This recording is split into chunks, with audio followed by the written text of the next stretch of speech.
Welcome to the One More Boom podcast, where we are a different breed.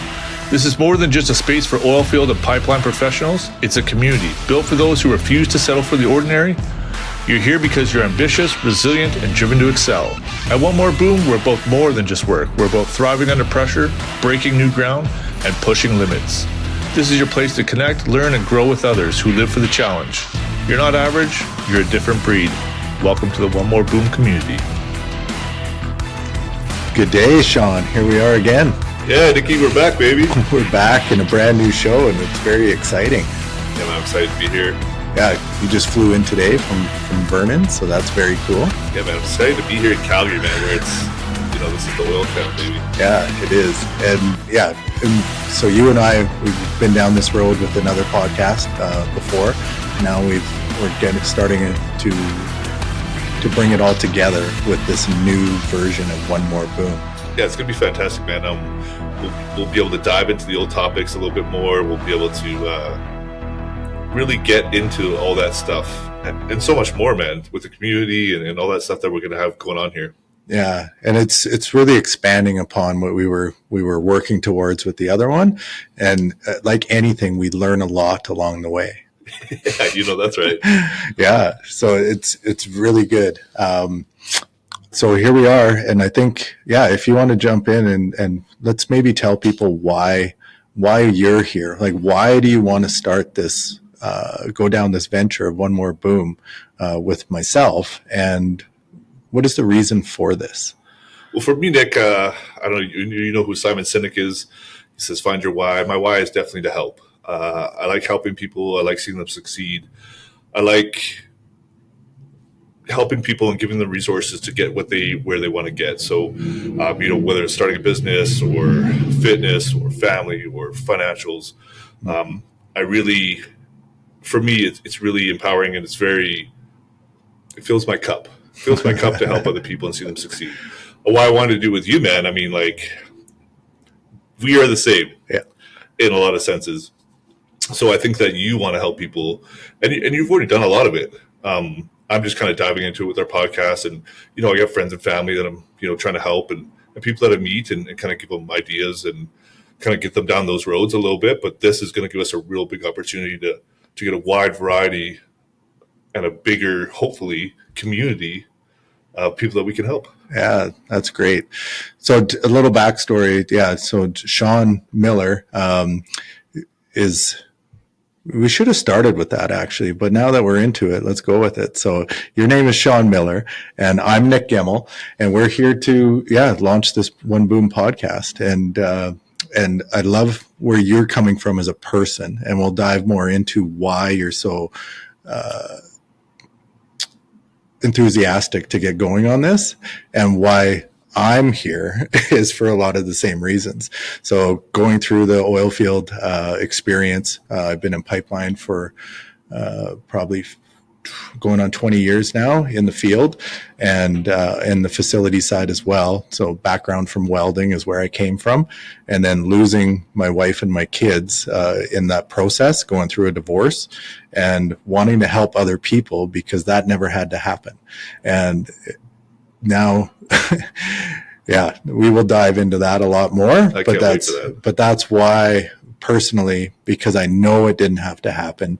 It might have happened anyways. You never know what happens, and we don't like to look in the rearview mirror, but I like to bring that to the forefront because so many guys go through that. Like, you've seen it forever in yours. Between making all the money, spending it all, losing relationships along the way, and man, it just really doesn't have to happen, does it? No, it doesn't, man. And I fortunately didn't have to go through that. I've got a strong, wicked, phenomenal woman at home. Not that you didn't. Yeah. And I've asked her time and again, man, like, why'd you stick around? Why? Yeah. So it'll be cool to dive into that a little bit later. So it's super cool, I think, that you come from the facility side. I'm from like completions and fracking and all that sort of side. So I've been doing that for 20 years.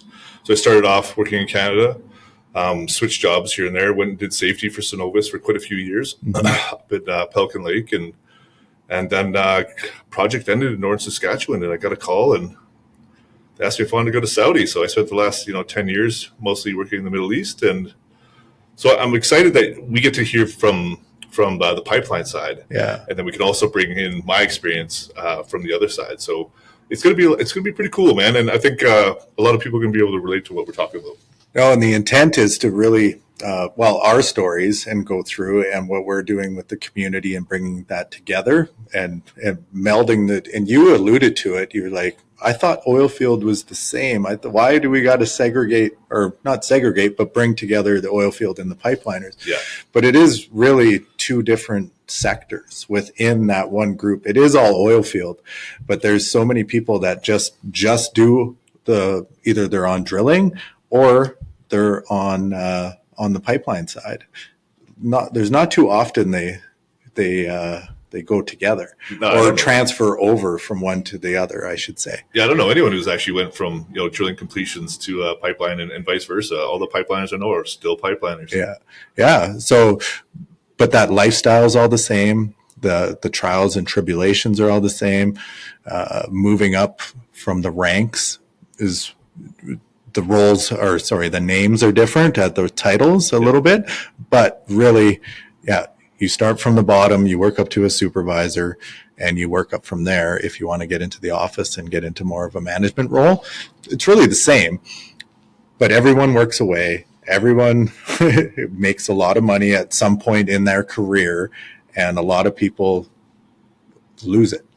Yeah, Unfortunately. So that's diving into that, and then it's really cool where we came, or how we got to meet, was because it was in Invermere in BC. Right. So just a small little town in a hot tub. It was a very small hot tub.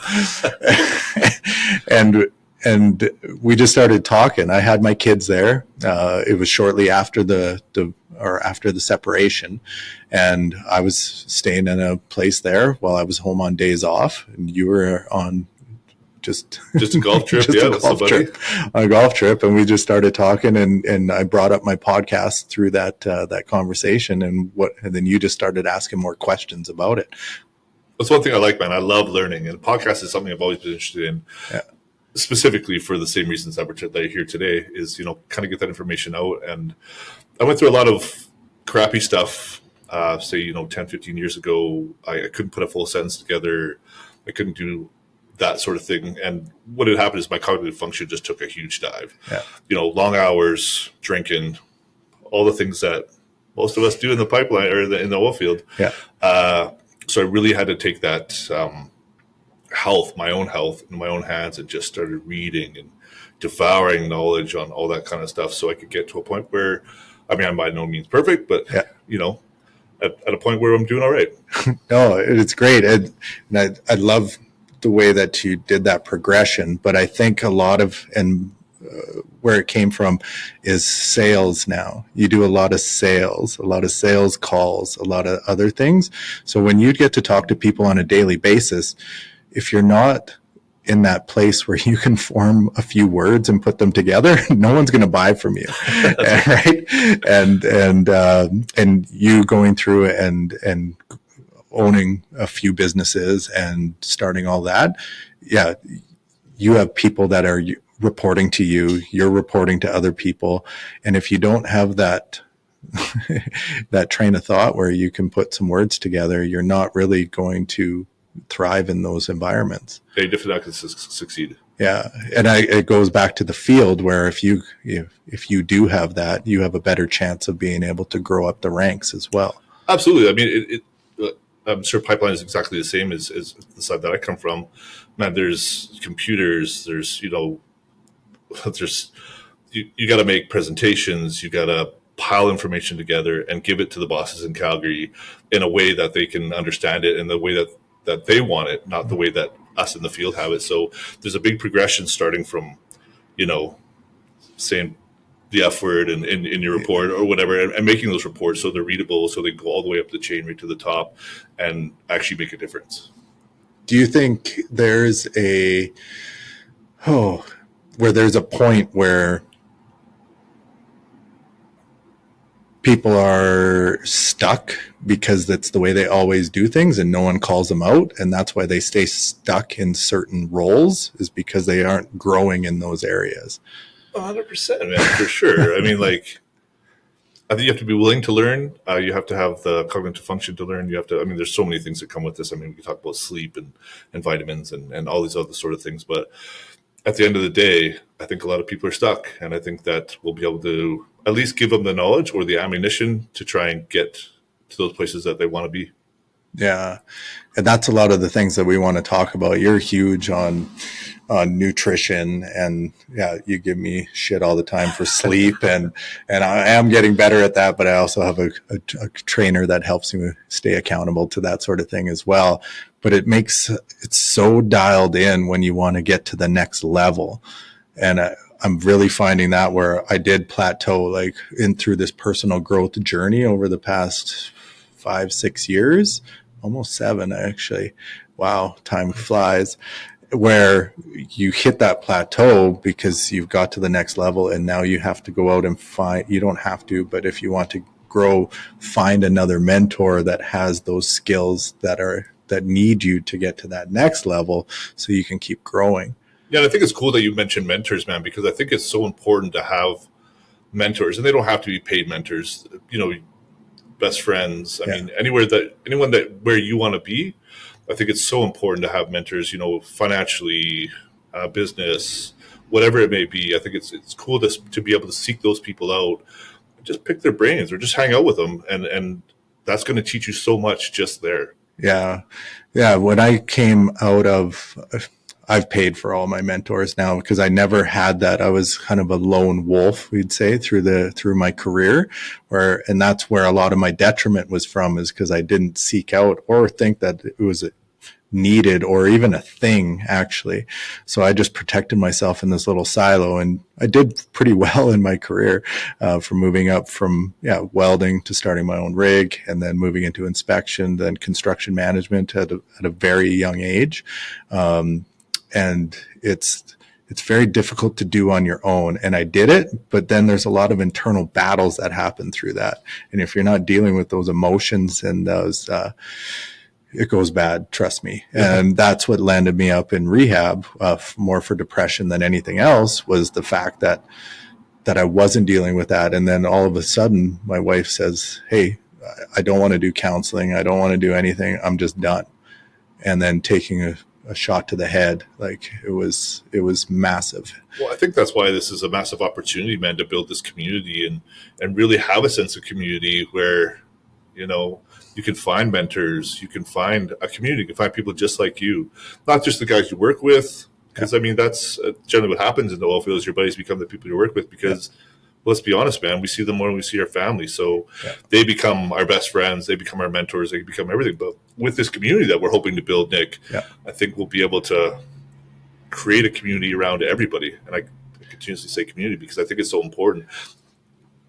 Back in the day, we didn't, there was no lone wolves. No. You had a tribe, right? And that's the way it's got to be. Oh, it's true. And that's why those tribes grew to empires, because they had someone that went to lead, and those other people, they wanted more. So they started putting out more into those tribal communities, more food, more abundance of everything. So that's what we're trying to do through here. And it's very powerful when you can bring a lot of people that want to grow, because if you're 5 people, it comes back to that. You're 5 people that are around you. That's what you become to be like. And if they're not growing, and if they're not expanding, and if they're not wanting to do better, you get stuck. But you don't know you're stuck until 10, 15 years into that, and you fall asleep. And you just get up, because it's so easy when you work 12, 15 hours a day, if not more in some cases, and you just put your lunch bag in your truck, and you drive to work, and you go and you work those hours, and you come back and you eat and you go to bed. That cycle can go on forever if you'll let it. And that's when you start sedating. You start either drinking, sex, you name it. That's going to be your thing that you use to hold those emotions, and that just so that you can everyone's at home. They're taken care of financially for the most part. And nowadays, even that's a whole other topic with the economy and politics and the whole thing. But that's what they do. They're good, and they're living their lives while you're doing your thing the best for them. But it's mundane in a lot of ways, and that's what we're trying to do through that community, is find that tribe of people who want to grow. Is how many people on your feed, because you're a lot of in the fitness space and personal growth, and that how many people are starting side businesses, whether they're MLMs or buying up existing businesses or starting something new, even fitness, like fitness trainers. I see so many oil field guys, a lot of pipeliners, because they are in good shape. That's all they do after work, is they just go grind hard, and they've done quite well for themselves, and now they want to bring that out to the world, but they also want to monetize so that they don't have to work as much if they don't want to. How many people in your group are doing those types of things? Surprisingly, not very many, Nick. To be honest with you, I think that I think there's a lot of want. What I see mostly is like, how do I? Yeah. And I get a lot of those questions. Whether it's fitness related or nutrition related or even business related. I get a lot of, hey, how do I start this? What's this look like? What am I looking at? What's the future look like? What does it hold? Yeah. What do I look forward to? A lot of those questions. So that's kind of why I want to get into this community, and I want to get these guys into this community, because we're going to be able to give them so many resources, places that other people do want to do the same thing. So it's not just about me or you or lots of these courses that we're going to be able to offer these guys and girls. It's about community and tribes. Yeah. And we're going to be one tribe. We'll one more boom tribe, baby. It's gonna, you know what I mean? It is. How many people, and I love that phrase of one more boom, because it is. All of us have said it at one point in our career. We get tired with just one more, and then we go and something happens. It doesn't matter what it is. You might make a decision. I had a business in Lethbridge where, yeah, I loved it. It was a passion project with a friend, with a motorcycle shop and all the things. But we made a lot of mistakes. And I'm sure you've made a lot of mistakes along the way too. And it's learning from those. And if we can teach people how to do it. And I literally had a friend of mine, they want to start a business, and he's got multiple partners overseas and everywhere, and they want to start an Alberta business here, and they didn't know how to do it. I literally, and I know the website exactly, it's called Owner, and you can literally do everything on there, and within 20 minutes you have a business that's popped up. Everyone signed the shareholder agreements and all the things because it just gets emailed to them.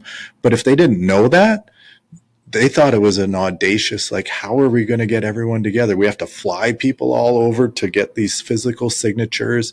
It's not like that anymore. But if you don't know, you only know what you know. That's right. And that's like little hacks like that, they can go a long way, because today it's about speed of implementation. You got an idea and you think it's a good one, and you've got some social proof that it's ready to go or good to go, pull the trigger. And a lot of guys, they get stuck because they don't know what that next step is. So if we can help in part through this community, help show what we're doing in some ways, and be able to help other people do that, man, how much fun is that going to be? Well, I think it's cool too, Ray. Like if you have an idea and you're in the community, and Jimmy over there has an idea and Sally has an idea, but they're all the kind of, roughly the same idea, then you don't have to do it alone. Yeah. You and Jimmy and Sally could start a business together. And because of the Oilfield is such a small place, she has 100 contacts, you have 100, Jimmy has 100. I mean, right there, you've got 300 contacts, and that business goes, right? I got a really good buddy of mine, and he says, fast fish. It's all about the fast fish. So I really like what you said there. It's about fast implementation, because at the end of the day, you want to be the first one on the board, right? Mm-hmm. So fast fish. Fast fish. No, that's deadly. And even if it doesn't work, you're going to get so much feedback from what happened, like learnings, that you can do it again and maybe not make those. You might make other mistakes, but you're not going to make those. And then you do that enough times, eventually something's going to stick. Your first business idea, if we're purely just talking about that right now, it's most likely not going to work. It's just the way it is. So take those learnings. But if you're stuck in that place, I was going to use my usual term. It's very not good, but yeah, we're going to put this out on LinkedIn. So but if you're stuck in that place where you're not pulling the trigger and you're just mentally thinking about it, you're not doing it, well, you're not learning. You're getting those learnings that happens along the way. And that's why I do some executive coaching for contractors and guys that want to start up. And through that, yeah, I can take my learnings and we can do it. And these guys are so grateful that I never thought of that. I never did that. So if we can create a community where you're creating those types of conversations where guys are starting to pull the trigger and potentially partnering with people, it's even better. But it's not only just the business, it's fitness. Like I made so many mistakes in fitness when I got back into training, 2014, I decided that I couldn't tie my boots anymore without huffing and puffing. And it wasn't good. So I decided to get a trainer. But before I did that, because I was training, before I decided to make that move, I was going back to what I knew 15 years before that, which was I want to be strong. So I'm going to eat as much food as I can. And I put on 30 pounds in like 4, 5, 6 months. It was very short. And that was the old school way of training.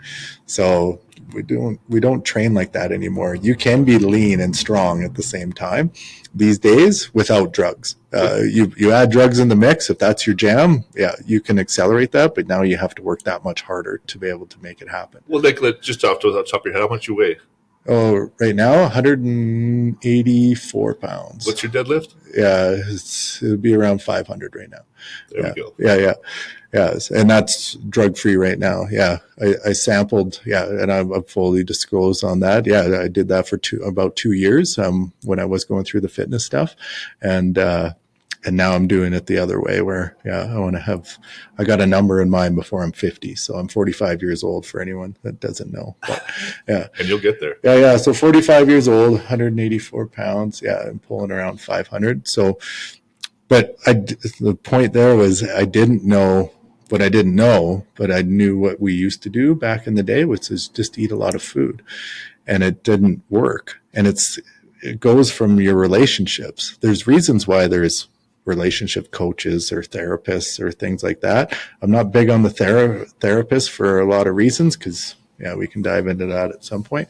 But as far as like you only know what you know. That's right. Yeah. Yeah. Part of the community is gonna be super cool is. I think I've got a lot to offer. You've got a lot to offer, and so does anyone that joins the community. I mean, that experience that you talk about with the business and stuff.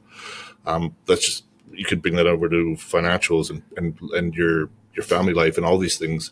I learn a lot from you almost every time we speak. So it's super cool for me to be able to learn from you. I hope that I give you some value back when we do talk. So being able to do that for each other inside this community is just going to be massive, man. Yeah. The dynamics between Shawn and I is different where I just did life one way up until my wife left. And even then it took me about a year before it snapped in that what I'm doing is not working. So to be able to go in and dive in with Shawn where he made the changes, but he accelerated his life so much faster because he had a community around him. So I had coaches and everything to do it, but I had so much I didn't know from before that I had to jam in my brain over the past 5 years and be able to, and it wasn't honed. Let's put it that way. I've tried a lot of things in the last few years and it did set me back even further.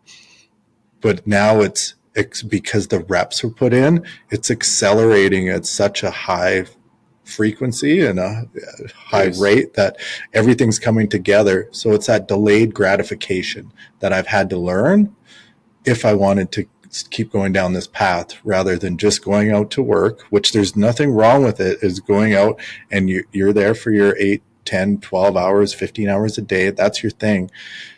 But if you want more, there is another side to life that's out there. And when you start being around other people who are living that way, you learn that life isn't what we thought it was. No, man, and there's a lot of talk, about, the school system and what they do and what are they supposed to do? They're some people say they're there to produce workers. Yeah. So it's cool to see that there is another side of it. And I think that you've obviously noticed that. I've noticed that. And a lot of the people that are around in my community have noticed that as well. Yeah. Oh, this is really good. So I think, there's so many topics that we can dive down to, and we can go on forever talking, you and I love it. But I think we'll kind of wrap it up here for today, and we can expand on who you are, who I am, and maybe give a little more context in the next few episodes where we can, help why we're here, why we think that we're able to talk on these things, and why we think we can be in this position. Because it's scary sitting up here and talking like this and putting all this out into the ether. A, is anyone going to listen? And B, why is it relevant to their lives? And then C, why should they buy into this community that we're putting out with the podcast? Yeah, and I think it's D. Like, I hope that we're adding value. Yeah. Every time that we talk, every time that we put one of these out, I hope we're adding value to the lives of the guys and girls that are listening. I think that's the main goal, man. It is. And I think when we bring in other guests into it and they get to tell their stories of either resilience or building, however that looks like for them, and then people can see the other side, that they're all the same. We're all the same when we're in this mix, but some people have taken that to the next level where they're starting to implement, because the amount of resilience that happens when you're working out in the field and the amount of decisions that you have to make on the fly, there's some of the smartest people I've ever met that could make out of a pile of shit, and they can make a project happen. Like, if things are going sideways and somebody has to make a decision on the fly, like that happens all the time out there. And you can now take those skills and you can apply them elsewhere. So how cool is that? It just doesn't have to be in the field. So that right now in Canada anyways, pipeline is slow. It's very slow. The drilling is starting to get active again, which is good. Pipeline always follows the drilling, but it's going to take time. So in those next year or two, whatever that looks like, take all of that knowledge that you have and those skills that you have and see if we can put that elsewhere. I like the neck. On that, I guess we'll call it a wrap. Sounds good, and we'll see you guys all in the next episode. Can't wait.